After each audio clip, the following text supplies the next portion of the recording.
Olá, estamos chegando com o Câmara Repórter segunda edição desta quinta-feira, 18 de junho. Veja os nossos destaques. A audiência pública na Câmara Municipal discute a regulamentação da profissão de entregadores por aplicativo. Em sessão ordinária, vereadores aprovam concessão de título de cidadania natalense ao Frei Gilson e à cantora baiana Ivete Sangalo. Obra de Luiz Gonzaga foi celebrada nesta quinta-feira no Teatro Sandoval Vanderlei. Aqui no estúdio eu vou conversar com a advogada previdenciarista Júlia Tinoco. Ela traz orientações sobre como se deve fazer o planejamento para a aposentadoria. Então vem com a gente, o Câmara Repórter segunda edição está no ar.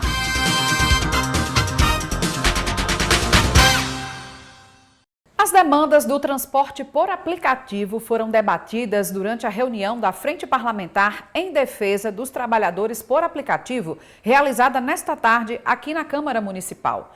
A principal discussão foi sobre a regulamentação da atividade. Motoristas e entregadores por aplicativos e autoridades se reuniram em audiência pública promovida pela Frente Parlamentar em Defesa dos Trabalhadores por Aplicativo, presidida pela vereadora Samanda Alves, que falou sobre a importância em discutir a regulamentação da atividade e anunciou que Natal, através de um programa do governo federal, terá um ponto de apoio para esses profissionais no exercício da função. É uma categoria que é nova, né, que tem muitas demandas e que a gente não pode, enquanto parlamento municipal, fechar os olhos para as demandas dessa categoria. Então, coletivamente, nós estamos discutindo, trazendo essa pauta para a Câmara Municipal. O governo do presidente Lula anunciou a criação de 100 pontos de apoio para todo o Brasil e nós enviamos um ofício, o nosso gabinete, solicitando que Natal também fosse contemplada, né? E agora chega em parceria com o governo do Estado. O governo do Estado está cedendo um espaço, um terreno, e nosso mandato estará acompanhando, inclusive com a disposição de colocar emenda parlamentar para fortalecer os pontos de apoio aqui no município de Natal. Durante a audiência, a STTU apresentou o panorama da categoria em Natal. Também informou que está sendo elaborada uma minuta de projeto de lei que será encaminhada ao Conselho de Mobilidade para discussão. Enquanto a regulamentação não é concluída, o órgão afirmou que mantém fiscalizações constantes e oferece cursos gratuitos de capacitação para os trabalhadores. Fizemos uma reunião aberta, escutamos, recebemos contribuições externas, fizemos os ajustes. Agora ele vai ser apresentado oficialmente à plenária do Conselho para que essa minuta seja fechada e conduzida à Procuradoria-Geral do município para se posicionar e posteriormente remessa à Câmara, aonde será discutido com os demais vereadores. O que a Secretaria pode fazer nesse momento é fiscalizar a obediência às normas estabelecidas pelo Código de Trânsito. Então a Secretaria tem feito fiscalização, realizado blitz, aonde a gente verificou que quase metade das abordagens eles estavam, e eu não digo só o trabalhador, o condutor que também utiliza a moto, quase 50% tinham problemas com a habilitação. Paralelamente, também tem disponibilizado cursos. Então, quem se interessar por cursos de pilotagem, a Secretaria disponibiliza gratuitamente. Para o Ministério do Trabalho, a regulamentação é uma medida urgente. O órgão destacou que milhares de trabalhadores ainda exercem atividades sem proteção social adequada, ficando vulneráveis diante de acidentes, doenças e outras situações que comprometem a renda das famílias. Há uma preocupação do governo federal e do próprio ministro do Trabalho que essa categoria ela venha a sofrer uma regulamentação legal.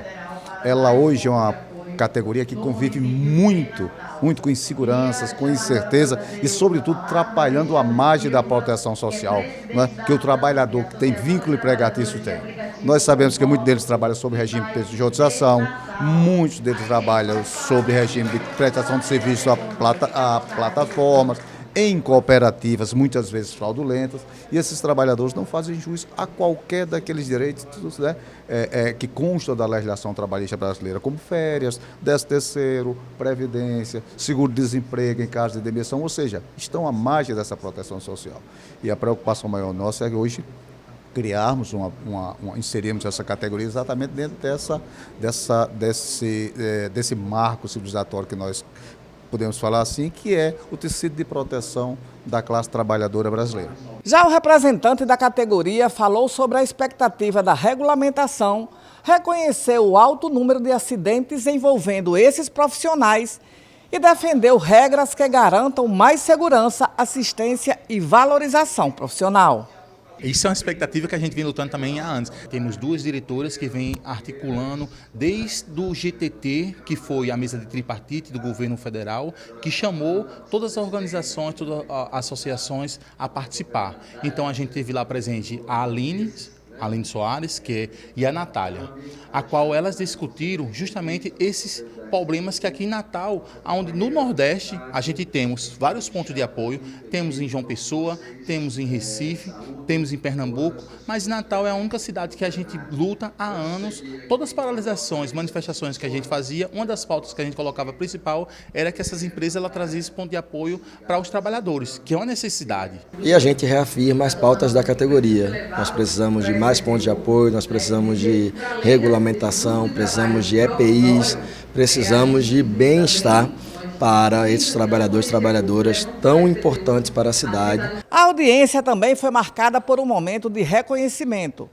Na ocasião, foi entregue o título de cidadão ao presidente da Associação dos Trabalhadores por Aplicativo, que destacou a alegria de se tornar o mais novo cidadão natalense. A homenagem foi proposta pelo vereador Daniel Valença. Para mim é uma honra, né? Que eu já me sentia já natalense, potiguar. Então, eu cheguei aqui muito novo, sou de São Paulo, e para mim é uma honra muito grande estar recebendo esse título aqui em Natal, né? Do vereador Daniel Valença. Tendo em vista que ele é uma liderança que puxou desde o início a organização dessa categoria. Imagina você ter trabalhadores totalmente superexplorados, precarizados e que mesmo assim arrumam tempo, conseguem tempo para se organizar e para lutar pelos direitos de todos eles. Então nós precisávamos fazer essa homenagem e gostaríamos de fazê-la num momento de debate de direitos, de reivindicações. Então nada melhor do que na audiência pública fazer essa surpresa. A campanha do Agosto Branco, mês dedicado à conscientização e prevenção do câncer de pulmão, foi uma das matérias aprovadas durante a sessão ordinária nesta quinta-feira. Veja outros destaques na reportagem de Hugo Fernandes. Um dos projetos aprovados em segunda discussão na sessão ordinária desta quinta-feira dispõe sobre a emissão da declaração negativa de atendimento que registra os motivos que impossibilitaram a realização dos serviços públicos prestados pelo município de Natal. A iniciativa é do vereador Kleber Fernandes. Nós temos situações, por exemplo, onde o cidadão tem um prazo para apresentar uma defesa na CEMURB, no PROCON de um auto de infração, tem um parcelamento, tem uma dívida de IPTU a resolver e ele chega para resolver naquele dia, mas naquele momento a prefeitura, por exemplo, está com o sistema fora do ar, está sem internet. O funcionário daquele departamento está de férias, não pode acontecer aquele atendimento. Então, para que o consumidor, o contribuinte, o cidadão, ele possa estar respaldado, é importante que ele tenha esse documento com a data do comparecimento e o motivo da negativa desse atendimento, para que ele não seja prejudicado. Outro projeto aprovado em segunda discussão institui o Prêmio Professor Inovador, destinado a reconhecer anualmente os docentes que desenvolvam os melhores projetos educacionais. A proposta pertence ao vereador Daniel Rendal. Pedagogicamente, a gente tem que se reinventar em sala de aula todos os dias, né? Muito difícil, hoje as ruas estão muito atrativas e as salas de aulas precisam, os professores eles têm que se reinventar. Então, esse projeto visa realmente valorizar aqueles bons projetos pedagógicos, aqueles bons projetos que somam com o conteúdo de sala de aula e que faz, sim, aquele aluno interagir mais, participar mais, ser mais, crescer mais dentro de sala de aula. Então, é isso que a gente deseja. E também pegar esses bons projetos e poder partilhar com outras instituições que possa somar também, entendeu? Então é isso, eu agradeço aos vereadores e hoje é um dia muito feliz aqui nessa casa. Também, em segunda discussão, foi aprovado o projeto que institui no calendário oficial de eventos da cidade o Agosto Branco, mês dedicado à conscientização e prevenção do câncer de pulmão. A matéria pertence à vereadora Camila Araújo. O câncer é uma das doenças que mais vem se alastrando, né, na população a nível de Brasil. Segundo o Instituto Nacional do Câncer, a projeção para o ano de 2026 são de 781 mil pessoas acometidas desta patologia. E o Rio Grande do Norte tem uma estimativa muito ruim, acerca de 2.903 pessoas com estimativa de câncer só para o ano de 2026. Dentre muitos cânceres que acometem a população, desde o câncer de colo de útero, colo retal, de mama, um dos mais evidentes é o câncer de pulmão. E o Agosto Branco é uma política pública aqui no município de Natal, né, que foi aprovada aqui na Câmara Municipal em primeira e segunda discussão, é justamente para trazer a conscientização e a prevenção ao câncer de pulmão, que é um dos cânceres também que mais mata e acomete público feminino e masculino. Ainda na sessão, 2 títulos de cidadania natalense foram aprovados em discussão única. O primeiro, de autoria do vereador Herbert Sena, será concedido à cantora baiana Ivete Sangalo. A gente fica feliz no dia de hoje de apresentar e conceder o título de cidadã natalense a Ivete Sangalo, né, sabendo da sua importância, da grande artistas que inspiram outros artistas. Quantos artistas que estão iniciando, que não encontram em Ivete um novo jeito de reinventar, de ir para as noites ganhar seu dinheiro, de crescer musicalmente, e também da importância de Ivete de valorizar artistas como Fernando Filho, da Casa do Valpaiva, que sempre ela tem esse carinho enorme com ele, de atrair a imprensa local, de falar do carinho que ela tem por Natal, de divulgar a nossa cidade, não só nacionalmente, mas internacionalmente.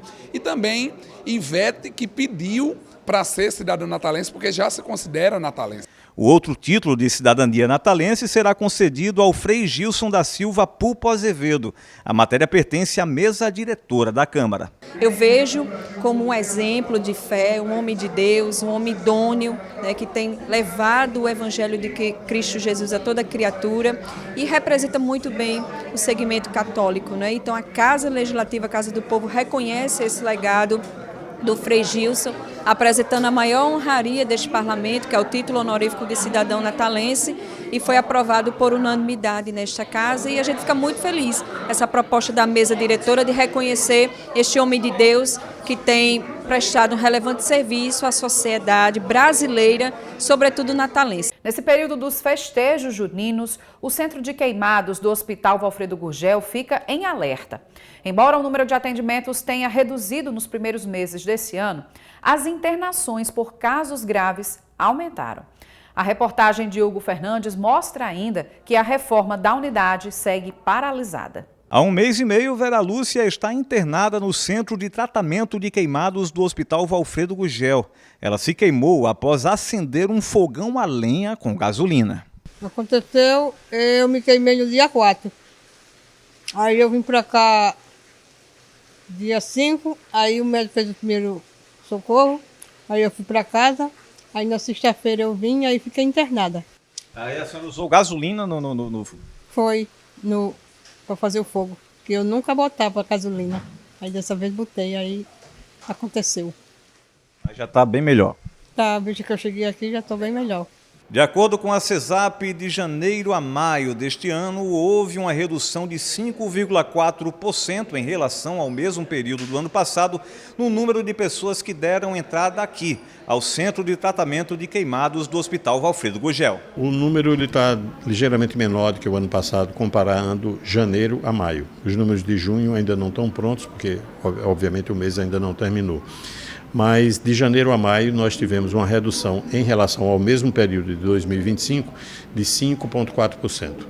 A maioria desses acidentes são domésticos, são pessoas ou com acidentes próximos ao fogão, em sendo utilizado na hora do preparo de alimentos, ou de pessoas que usam gasolina ou álcool para improvisar a sua forma de preparar o alimento, e aí você tem as queimaduras com esse tipo de material inflamável. Diferente do número de pessoas que deram entrada ao CTQ, o número de internações aumentou consideravelmente no Centro de Tratamento de Queimados do Valfredo Gurgel.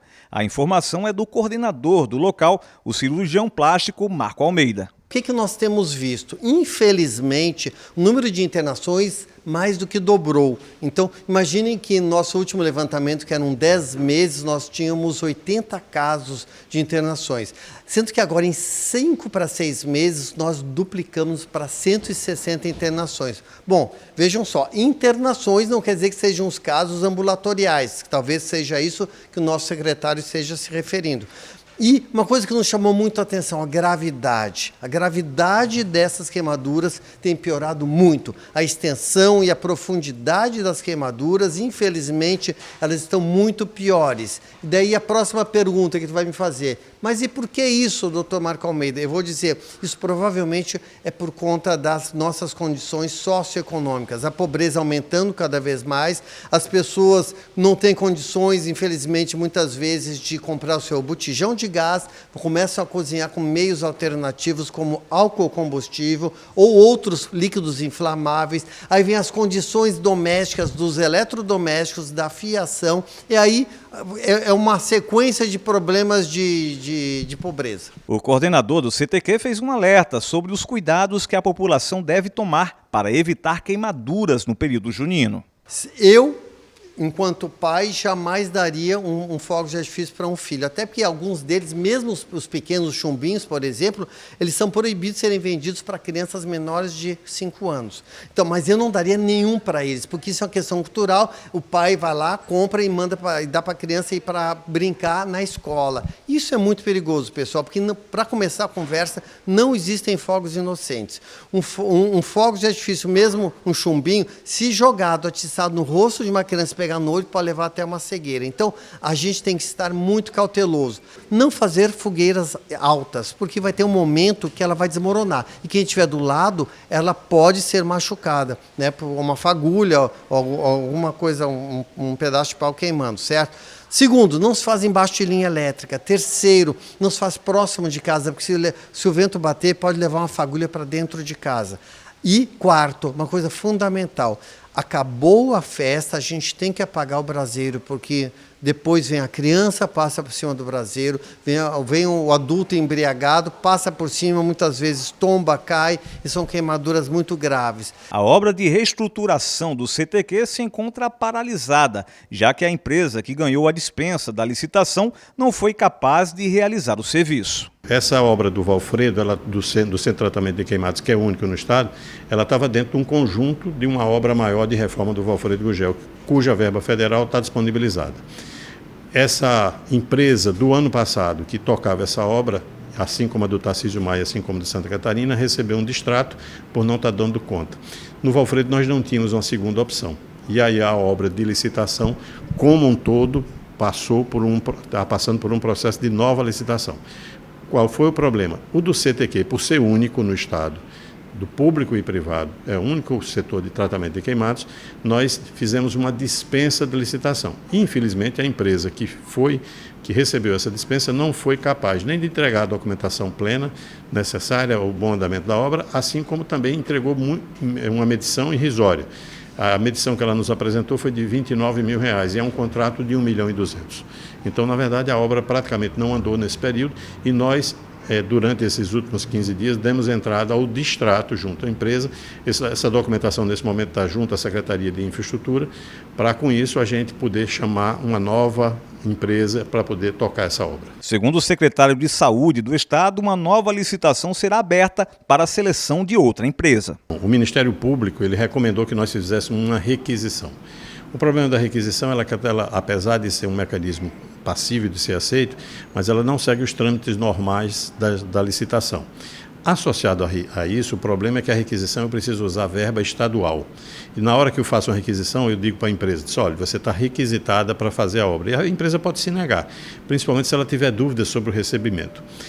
Já existe verba federal esperando a obra ser realizada. Portanto, eu não poderei usar a verba federal se eu fizer uma requisição.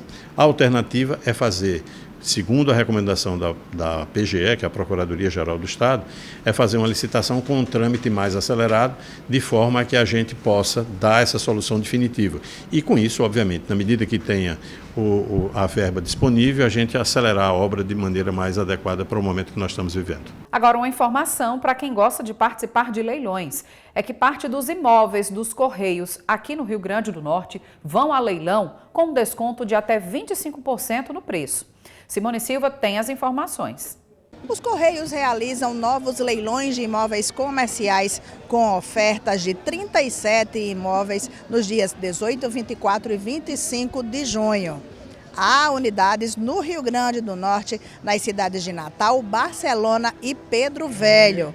Os lances devem ser feitos de forma totalmente online, pela plataforma VIP Leilões.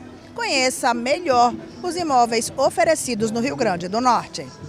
Disponível para lances no dia 18, prédio comercial desocupado no centro de Barcelona, com 24,60 metros quadrados. Será ofertado por R$ 16.309,58. Prédio na Rua Chile, número 178, na Ribeira, com 2 pavimentos, 1.092 metros quadrados de área construída e em terreno forreiro, a União Federal, com 589,37 metros quadrados. O prédio é tombado pelo IFAM e integra o conjunto de bens culturais do país. Avaliado em 2 milhões, o imóvel chega à terceira oferta com lance inicial de 1,5 milhão. A oferta deve ser feita no dia 24. Também na mesma data será ofertado um prédio comercial no centro do município de Pedro Avelino, com 690 metros quadrados. A avaliação inicial é de R$ 188.753,51. Será disponibilizado com valor 25% abaixo da avaliação. Agora, uma oportunidade para o serviço público na área da segurança. O governo do estado lançou o edital do concurso da Polícia Penal, com vagas para o cargo de policial penal e especialistas em assistência penitenciária, com salários que podem chegar a mais de R$ 15 mil. Ao todo estão sendo ofertadas 260 vagas de nível superior, sendo 200 para o cargo de policial penal e 60 para especialista em assistência penitenciária nas áreas de assistência social, psicologia, medicina psiquiátrica e terapia ocupacional. As inscrições serão realizadas exclusivamente pela internet no site da banca organizadora entre os dias 22 de junho e 22 de julho, com taxa de inscrição no valor de R$ 130. Candidatos que se enquadrarem nos critérios previstos no edital poderão solicitar isenção da taxa. Para o cargo de policial penal, a remuneração inicial é de R$ 5.681,78, podendo chegar a mais de R$ 15 mil ao longo da carreira. Já os cargos de especialista têm salários iniciais entre R$ 3.500 e R$ 4.081. As provas objetivas estão marcadas para o dia 13 de setembro, com a aplicação nas cidades de Natal, Mossoró, Pau dos Ferros e Caicó. Os candidatos ao cargo de policial penal farão a prova no turno da manhã, enquanto os concorrentes às vagas de especialista farão um exame no período da tarde. O processo seletivo para policial penal será composto por 6 etapas, incluindo teste de aptidão física, avaliação psicológica, exame toxicológico, investigação social e curso de formação. Já para os cargos de especialista, a seleção contará com 4 fases, mantendo a prova objetiva como principal etapa classificatória e eliminatória. E veja no próximo bloco, Porto de Natal é habilitado pelo Ministério da Agricultura para realizar operações de exportação de gado vivo. E confira também, espetáculo celebra a cultura nordestina e a obra de Luiz Gonzaga. Voltamos em instantes. Quando uma família recebe um diagnóstico, não é só uma pessoa que passa por mudanças. É a casa inteira, é a rotina, é o coração. O autismo não escolhe classe social. Ele está em todas as camadas da nossa cidade. E toda a família sente. Por isso, neste Abril Azul, nós escolhemos olhar para quem caminha do nosso lado. Afinal, a nossa história só é completa quando é escrita juntos. Vamos abraçar o autismo. Vamos abraçar as famílias. Vamos abraçar a cidade. Câmara Municipal de Natal, trabalhando pelo bem da nossa cidade. Estamos de volta informando que o Porto de Natal recebeu autorização para operar com a exportação de animais vivos destinados ao mercado internacional após concluir um processo de inspeção exigido pelos órgãos federais. A habilitação foi concedida pelo Ministério da Agricultura e Pecuária após vistorias realizadas pelo Sistema de Vigilância Agropecuária Internacional, que atestou o cumprimento das exigências necessárias para esse tipo de operação. Com a autorização, o terminal administrado pela Coderne passa a estar apto a realizar o embarque de bovinos, ovinos, equídeos e suídeos, além de cargas refrigeradas e congeladas de origem vegetal. A habilitação não inclui aves, ovos ou animais de companhia. A expectativa é que uma operação experimental com 3.300 cabeças de gado com destino ao Líbano seja realizada nos próximos meses, mas ainda não há data definida para o início das atividades. Os animais destinados à exportação passarão pelas estações de pré-embarque localizadas em Alto do Rodrigues e São Gonçalo do Amarante, onde são realizados os procedimentos sanitários e de quarentena exigidos antes do transporte internacional. Um aviso importante aqui para o transporte público. A partir deste próximo domingo, os moradores de Mãe Luísa ganham uma nova opção de transporte para chegar à Cidade Alta e ao Alecrim. A linha vai funcionar exclusivamente aos domingos e promete ampliar o acesso aos serviços e lazer. A nova linha 557 começa a circular neste domingo e vai ligar Mãe Luísa à Cidade Alta e ao Alecrim, com operação feita por um micro-ônibus. O trajeto passa por pontos importantes, como a Igreja de Mãe Luísa, a Arena do Morro, a Praça Cívica e a Catedral Metropolitana, além dos principais corredores comerciais da região central. Segundo a STTU, a expectativa é facilitar o deslocamento dos moradores aos domingos e ampliar a integração com outras linhas do sistema de transporte da capital. A Casa da Ribeira abriu inscrições para novos cursos gratuitos da Escola de Criação. Edesiane Moreno tem mais informações aos interessados. A Casa da Ribeira está com inscrições abertas para a seleção de 2 cursos gratuitos da Escola de Criação da instituição. Iniciativa que consolida o programa educativo do Espaço Cultural desde 2006. Os cursos estão direcionados para artistas, estudantes e pessoas interessadas em processos criativos e linguagem teatral. Serão disponibilizadas 15 vagas para cada curso, sendo metade destinadas para pessoas negras e pardas, indígenas, LGBTQIAPN+, estudantes e egressos da rede pública de ensino, moradores de bairros periféricos, do entorno da Casa da Ribeira e cidades vizinhas, além de pessoas de baixa renda. Os outros 50% das vagas serão destinadas para o público em geral. O processo seletivo levará em consideração as respostas do formulário de inscrição e um vídeo de apresentação com até 1 minuto de duração enviado pelo candidato.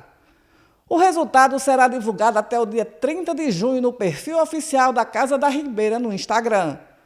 As inscrições podem ser feitas até 23 de junho no site casadarribeira.com.br, na aba Escola de Criação. E ainda falando aqui em cultura, o Teatro Sandoval Vanderlei recebeu um espetáculo que celebra as tradições nordestinas e a obra de Luiz Gonzaga. O espetáculo musical Brasil de Luiz Gonzaga, Travessia de Sonhos, foi apresentado das 8 às 10 horas no palco do Teatro Sandoval Vanderlei, celebrando a obra do Rei do Baião. O espetáculo é fruto da 2ª edição do projeto Caravana Sinta o Som, que ofertou formação musical para cerca de 500 crianças de escolas municipais de Natal. O Sinta o Som é um projeto que leva a música da tradição oral para as escolas, para os professores da educação pública, com o objetivo de fortalecer as aprendizagens. A aprendizagem é memória, é afetividade, é sentir na pele, através da ludicidade, os alunos apreendem, se divertem, gostam e a gente tem o legado da nossa cultura, da diversidade cultural brasileira que não pode ser esquecido. Para Lavínia Juliana, de 10 anos, aluna do 5º ano da Escola Zeneide Gino de Moura, a experiência com o projeto foi muito boa. Eu achei muito legal e é muito bom porque já ensina sobre a cultura nordestina para as crianças. Beatriz Silva, de 9 anos, aluna do 4º ano do ensino fundamental, também adorou a experiência. Muito bom, muito animado, muito bom bom conhecer esse homem. Assim, tá sendo muito legal. Esse é meu melhor passeio. Felipe Dantas, também de 9 anos e aluno do 4º ano do ensino fundamental, destacou a aproximação com a cultura nordestina promovida pelo projeto e com a obra de Luiz Gonzaga. Eu acho muito legal sobre esse projeto que nós estamos fazendo, faz sobre o Nordeste, sobre a cultura nordestina de Pernambuco, outras cidades, estados, e também é muito bom nós ensaiando na escola. É muito legal elas ensaiando com nós na escola. No palco, Luiz Gonzaga foi interpretado pelo ator e cordelista Bruno Souza, que destacou a importância do Rei do Baião e a interação com as crianças durante o espetáculo. É uma alegria enorme estar fazendo esse espetáculo. A gente está finalizando quase esse projeto, essa caravana, já quase um mês que a gente está rodando o Nordeste. Aqui é a penúltima cidade, né? Então, cada cidade é teatro, né? Teatro é o aqui e agora, então cada público é um público diferente, é uma energia diferente, mas a magia da criança é única, porque nós somos crianças também, fomos crianças também. A diretora pedagógica da Escola Zeneide Gino de Moura, Raquel Garcia, destacou que durante as oficinas as crianças aprenderam a confeccionar instrumentos musicais e que o projeto trouxe, além da musicalidade, mais proximidade com a cultura e as tradições nordestinas. Coincidiu com a época junina, que a gente trabalha anualmente as questões das tradições culturais nossas, né? Tão pertinentes à nossa cultura popular, né? Aí trazer a figura de Luiz Gonzaga, né, como aquele grande mestre, né, da música, né, que colocou o Nordeste, né, no auge, né? E a gente manter isso vivo é muito importante, né, para a criança desde cedo. Para a secretária adjunta de Gestão Pedagógica da Prefeitura de Natal, Naire Jane Capistrano, projetos como o Caravana Sinto Som são fundamentais para aproximar as crianças de suas raízes e para que conheçam a música e as tradições nordestinas. Estamos aqui no momento depois de ter sido contagiado, né? Fomos contagiados pelo espetáculo numa casa de espetáculo. Então, aproximar as crianças da figura de Luiz Gonzaga, que é um fenômeno da cultura nordestina, com esse olhar, nessa perspectiva da ludicidade, da linguagem artística, porque nós tivemos um espetáculo com teatro, com música, né? Então, tudo isso faz com que as crianças tenham esse pertencimento ao Nordeste, né? Ao ritmo musical, que isso também é importante. Então, é uma questão de identidade, de patrimônio cultural. Então, que tenhamos mais projetos como esse e sigamos em frente. A partir da noite desta quinta-feira, a Nova Acrópole realiza uma programação gratuita da Semana da Arte. Simone Silva traz mais informações. A organização internacional Nova Acrópole promove atividades relacionadas à Semana da Arte. Para falar sobre a programação, eu vou conversar com a professora e voluntária Giulia Mitre. Professora, o que está programado esta semana para comemorar aí essa Semana da Arte? Bom, a gente está com uma programação riquíssima, com entrada franca para todo o pessoal de Natal que tem interesse por filosofia, por arte. E a gente hoje começa na quinta-feira, hoje à noite, de 8h30, lá na nossa escola de Morro Branco. A gente vai ter um recital junto com palestra, todo voltado para Shakespeare, então vai ser bem inspirador. E também na nossa escola lá de Nova Parnamirim, às 19h30, a gente vai ter uma palestra cultural sobre o fantasma da ópera e o simbolismo que envolve toda essa obra. Mas, professora, tem aí um dia ainda mais especial neste sábado, com uma programação intensa lá na Galeria de Arte B612, na Ribeira?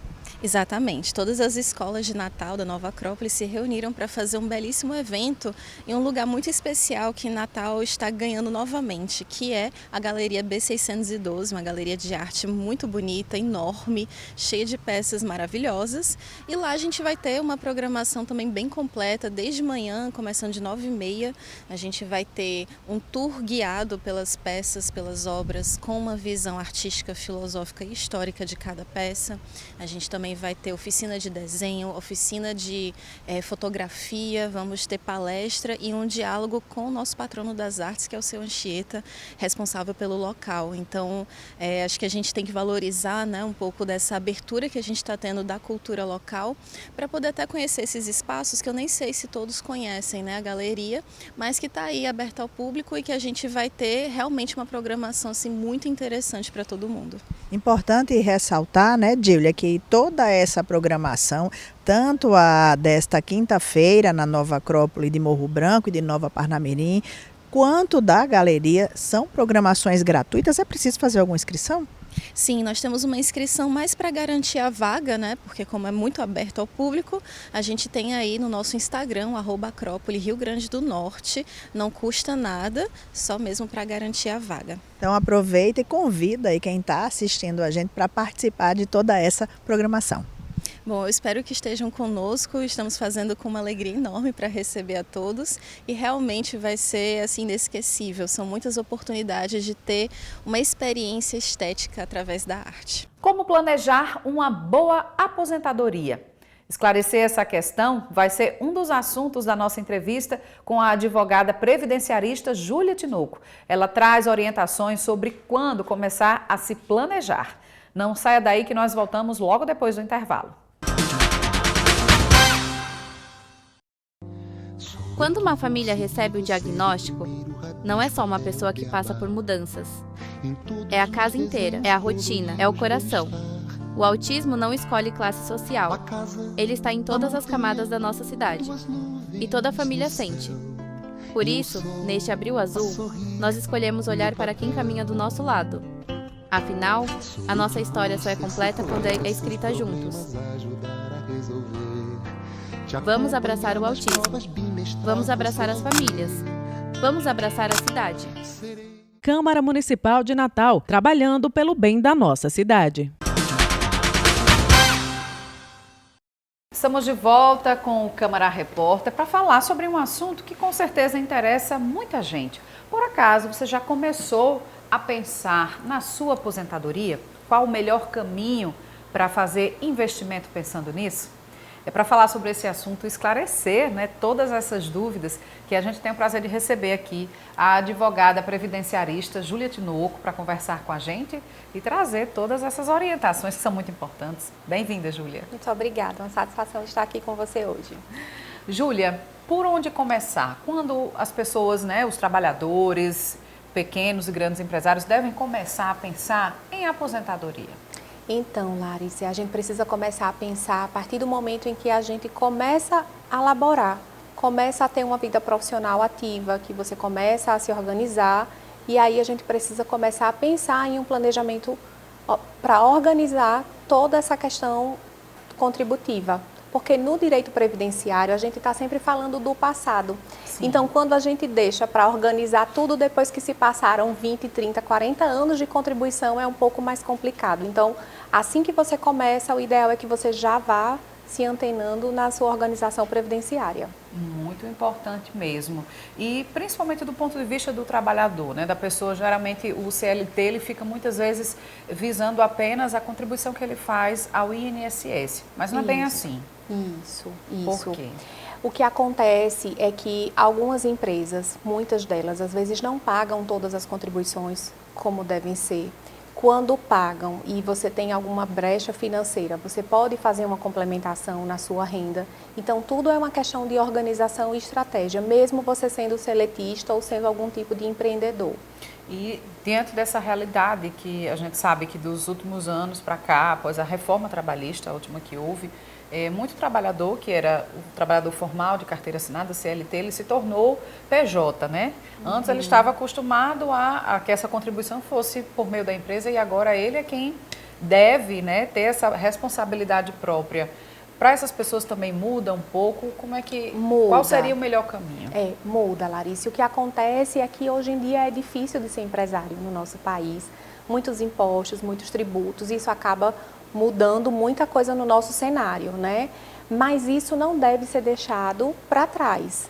E aí reforça a questão da organização das contribuições, porque uma hora você deixa de ser seletista e passa a ser um MEI, por exemplo, você precisa continuar contribuindo com o MEI, porque o que a gente fala muito é a questão da contribuição para o INSS, é aquele pagamento mensal no INSS para que você não perca a qualidade de segurado. Porque, embora exista essas mudanças na lei, enfim, é necessário que você se mantenha com essa qualidade de segurado para que você não perca nenhum tipo de benefício que o INSS lhe oferece. Certo.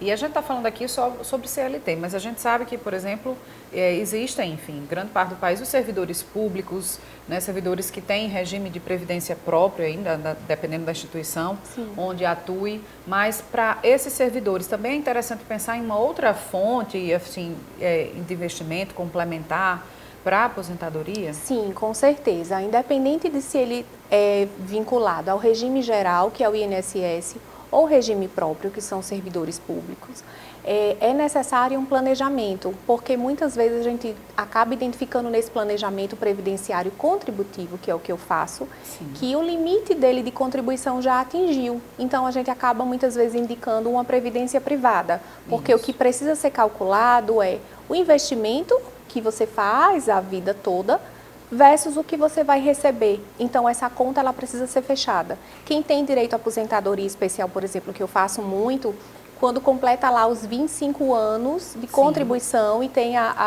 todos os critérios para a aposentadoria, eu já indico que faça o pedido do que esperar somente a idade, com 62 ou 65, né? Então, tudo é uma questão realmente de planejamento, porque no previdenciário, cada caso é um caso.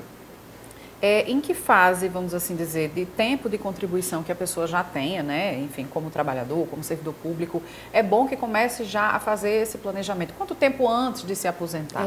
Então, é uma pergunta bem interessante essa sua, porque eu sempre falo muito que não tem um tempo ideal para que você comece a se organizar. O tempo, de fato, é agora. Eu digo muito que a gente tem que viver o presente, mas com o olhinho lá na frente, porque o pedido da aposentadoria, ele não pode ser um simples pedido, porque existem documentações que são extremamente importantes, que você organize, que você junte tudo. É aquela história que eu falei lá atrás. É um histórico contributivo do passado que a gente tem que resgatar. Então, se você pensar na sua aposentadoria, na hora de dar entrada na sua aposentadoria, você pode ter, com certeza, algum tipo de prejuízo, se não financeiro, mas de tempo para organizar a documentação.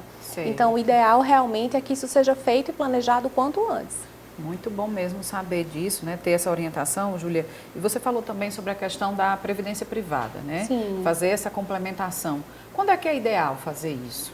A gente faz um cálculo de investimento, né? O INSS, por exemplo, ele tem um teto que aí você vai pagando. Mais de R$7.000. É 8.475, tá nessa média hoje. E aí você já investiu, você já pagou o suficiente e aí você tem uma brecha na sua situação financeira. Não, eu consigo complementar. Vale a pena pagar o INSS ou vale a pena uma previdência privada? Eu falo muito para os meus clientes que a matemática ela precisa ser fechada. A gente pode discutir tudo menos matemática porque o número é um só, né? Então, o que é que eu digo muito? É melhor você contribuir 40 anos para receber o teto do INSS ou contribuir com os 15 anos e receber um pouquinho menos e ficar livre de imposto de renda. Então, toda essa matemática a gente precisa fechar, tanto no regime geral como no regime próprio. E aí, quando a gente fecha essa análise, esse planejamento previdenciário, a gente indica algumas vezes a previdência privada, já que você pode pagar um pouquinho mais. A gente lembra que, assim, também existem outros tipos de investimento, né? Não precisa ser também necessariamente só a previdência privada. Quem entender aí de investimento com ações também é um caminho, né? Isso. Para fazer esse tipo de planejamento financeiro para o futuro. Isso, né? Eu falo muito que o advogado, ele acaba orientando em relação à legislação, mas hoje em dia tem muito contador bom, hoje em dia tem muito assistente financeiro também, então eu acho que é um conjunto que vale a pena a gente investir, porque na verdade tudo hoje em dia se trata de investimento, sobretudo quando a gente fala em aposentadoria, porque eu digo muito que a aposentadoria ela não é um simples pedido, um simples requerimento, ela é uma transição de vida. É quando a gente perde a capacidade laboral, é quando a gente vai diminuindo o ritmo, a gente vai cansando. Então a gente precisa organizar isso muito bem, a gente tem que ter uma estratégia muito bem elaborada para ver se o que você vai receber vai ser o suficiente, enfim, é o que vai ser confortável para você ou não. Então isso tudo precisa ser ponderado. Realmente é muito importante, porque a gente, em um outro contexto, mas lembra aqui, estamos no Junho Violeta, que na verdade é uma campanha de conscientização anual que tem, de combate, prevenção e combate à violência contra a pessoa idosa. E a gente sabe que dentro desse contexto de violência, muitas vezes a pessoa idosa passa por essa questão da violência patrimonial, né? Muitas vezes que é tirada daquele idoso. E a gente se reforça nisso também dentro do contexto de que cresceu muito a população idosa no país. Isso. A perspectiva de vida do brasileiro, né? A expectativa de vida aumenta também. A cada censo do IBGE que se faz, se mostra um pouquinho desse crescimento, né? Que os brasileiros estão vivendo mais e que por isso é tão também necessário a gente tocar nesse assunto e trazer essa consciência, né? De pensar na aposentadoria, de fato, né? Para não... como você falou, quando tiver para aposentar, ficar no sufoco. É só isso que eu vou receber, né? Que muita gente nunca nem parou para fazer esse cálculo, né? Não, muita gente acaba não fazendo realmente. A gente acaba...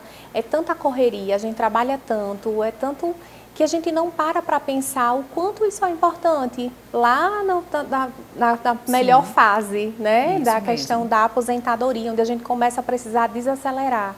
E aí a gente fica na ansiedade, muitas vezes eu vejo muitos clientes na ansiedade de dar entrada na aposentadoria, porque já está cansado, não aguenta mais, e eu digo assim, calma, a gente tem que aguardar, a gente precisa organizar a questão da documentação, quando é algum tipo de profissional que tem atividade especial, documentações que demoram a ser emitidas, então é um processo lento, não dá para fazer um simples pedido no INSS, porque existe, viu, Larissa, um número bem interessante, que é de quase 80% dos aposentados, no caso, dão entrada no INSS e acabam aceitando o que vem. Sim. Então, isso acaba levando um problema para as revisionais que a gente tem. A gente entra com pedido de revisão porque a diferença no salário de benefício é bem maior do que o que deveria, de fato, estar recebendo. Então, isso é um outro problema que a gente também encontra na questão da aposentadoria. Exatamente. São revisões porque o valor veio a menor do que deveria ter vindo. Por isso que é importante que as pessoas se conscientizem, né? Procurem mais informações sobre esse assunto, sobre planejamento, né? Para essa aposentadoria de fato, Júlia. E eu agradeço, então, a sua participação aqui conosco, né? Trazendo essa consciência, essa informação para quem está assistindo a gente. Obrigada. Eu quem agradeço, Larissa. E esta edição do Câmara Repórter fica por aqui. A você que nos acompanha, obrigada pela sua companhia. A gente volta a se encontrar nesta sexta-feira com outras notícias aqui da Câmara Municipal de Natal e também da nossa cidade. Tchau!